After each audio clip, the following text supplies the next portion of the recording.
नमस्कार, मेरा नाम प्राध्यापक PS कांबळे, असिस्टेंट प्रोफेसर दूर शिक्षा केंद्र शिवाजी विश्वविद्यालय कोल्हापुर। आज हम इस वीडियो में BA भाग 1 और BCom भाग 1 के अनिवार्य हिंदी के व्यावहारिक लेखन के अंतर्गत इकाई 3 सत्र 2 के अनुवाद और विज्ञान स्वरूप प्रकार महत्व और उपयोगिता इस प्रकरण पर चर्चा करेंगे। इस वीडियो में आज हम अनुवाद का स्वरूप और उसके साथ साथ अनुवाद के प्रकार के बारे में चर्चा करेंगे। तो अनुवाद क्या है, इसका स्वरूप क्या है, इस वीडियो में हम देखेंगे। अनुवाद शब्द की उत्पत्ति वद धातु से हुई, यानी कि वद जो शब्द है उससे, उसमें अनु उपसर्ग जुड़ने से अनुवाद शब्द बना है। वद धातु उसे अनु ये उपसर्ग जुड़ा है, इसलिए अनुवाद शब्द बना है। इसमें वद का अर्थ है कथन, अनु का अर्थ है पीछे, अनुवाद का उत्पत्ति अर्थ है पुनः कथन, यानी कि अनुवाद का अर्थ है पुनः कथन, एक बार कही हुई बात को दोबारा कहना। अनुवाद का मतलब है एक बात कही हुई, एक बात कही हुई दोबारा कहना। सामान्य रूप से कट्टे तो एक भाषा में ही कही गई बात को दूसरी भाषा में समान रूप से या उसके अनुसार फिर से कहना अनुवाद है। सामान्य रूप से एक भाषा में कही गई बात को दूसरी भाषा में समान रूप से कहना ही अनुवाद है। अनुवाद एक विशिष्ट प्रकार का भाषा व्यवहार है। अनुवाद विशिष्ट प्रकार का भाषा व्यवहार है।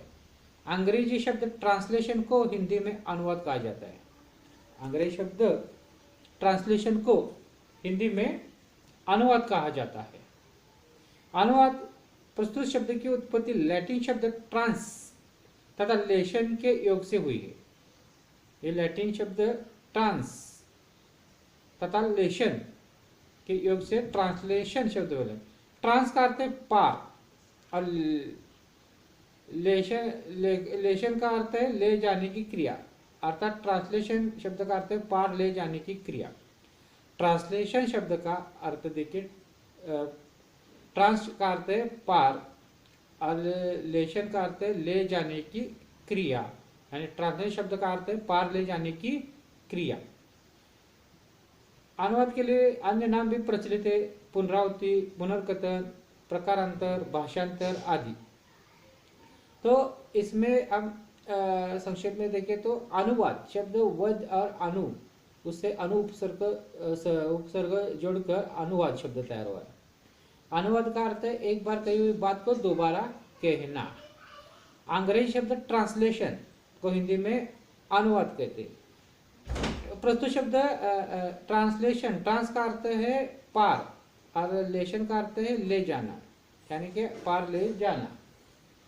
अनुवाद को अन्य भी नाम है, पुनरावृत्ति, पुनर्कथन है, प्रकारांतर है, भाषांतर है। अब हम देखें कि भोलानाथ तिवारी जी की जो परिभाषा है अनुवाद के लिए वो क्या है। डॉक्टर भोलानाथ तिवारी अनुवाद की परीक्षा करते हुए कहते हैं, एक भाषा में व्यक्त विचारों को यथासंभव समान और सहज अभिव्यक्ति द्वारा दूसरी भाषा में व्यक्त करने का प्रयास अनुवाद है। यानी कि एक भाषा में व्यक्त विचारों को दूसरी भाषा में व्यक्त करने का प्रयास को अनुवाद कहते हैं। संक्षेप में कहे तो डॉक्टर भोलानाथ तिवारी की परिभाषा और एक बार बताता हूँ।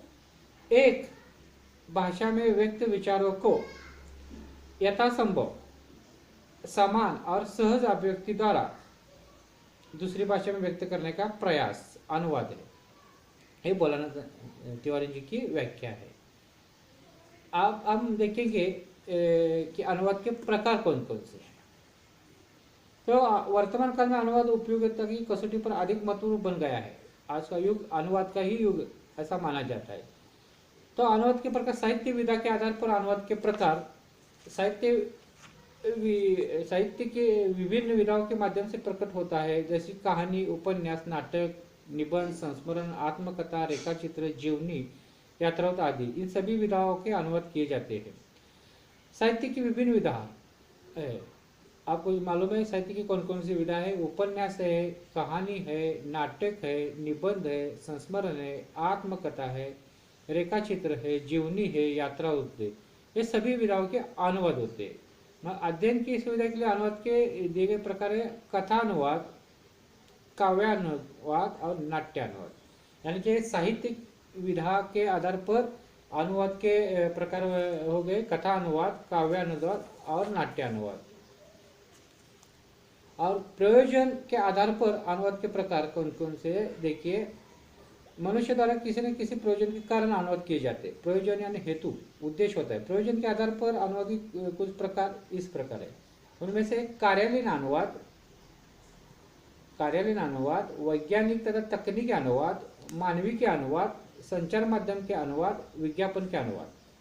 प्रयोजन के आधार पर 5, साहित्य के आधार पर काव्य अनुवाद, नाट्य अनुवाद और कथा अनुवाद। साहित्य के प्रकार 3 हो गए अनुवाद।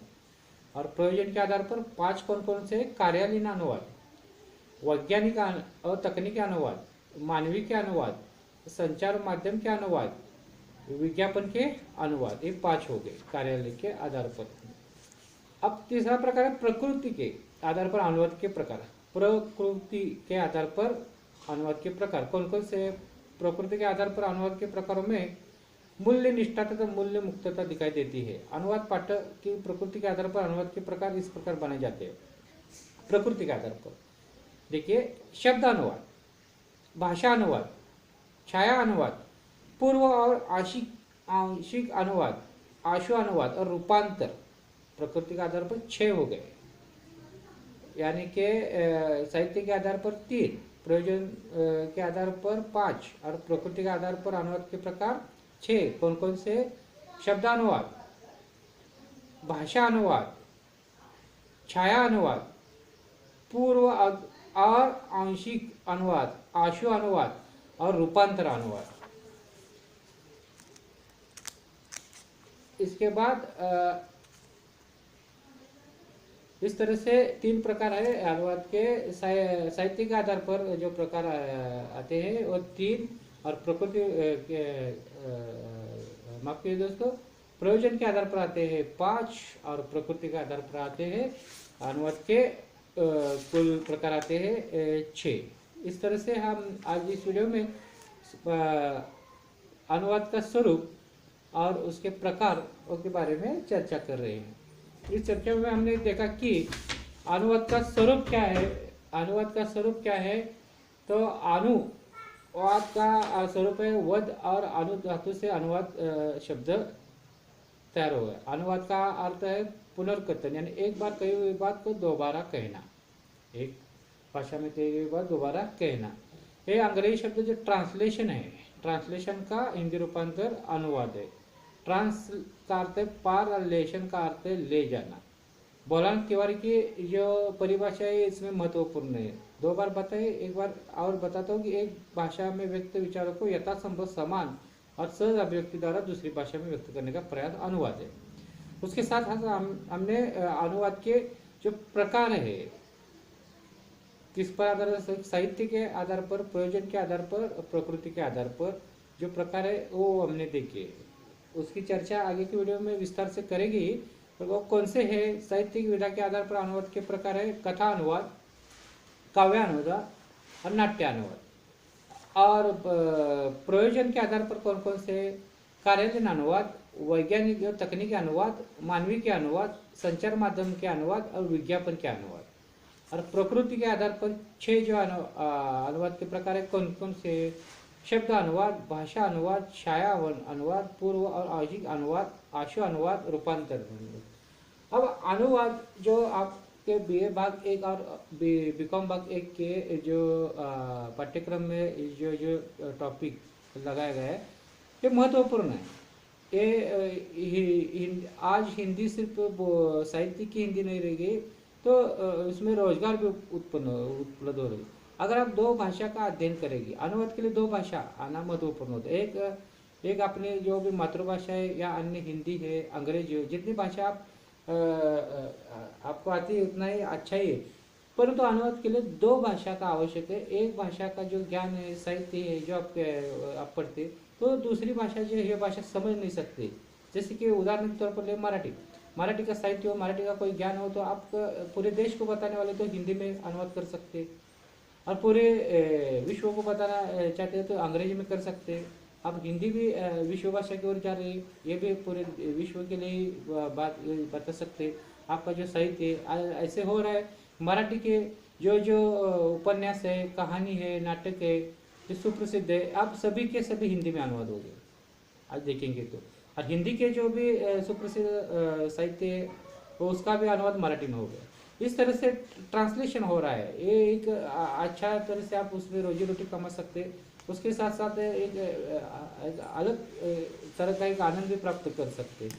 या अनुवाद के बारे में इस टॉपिक में हमने सिर्फ स्वरूप और उसके जो प्रकार है उसके बारे में चर्चा की। आगे हम उसके प्रकारों पर विस्तार से चर्चा करेंगे। साहित्य प्रकार के प्रयोजन मूल्य के आधार पर जो है और जो प्रकृति के आधार पर, ये आगे के वीडियो में हम करेंगे। धन्यवाद दोस्तों।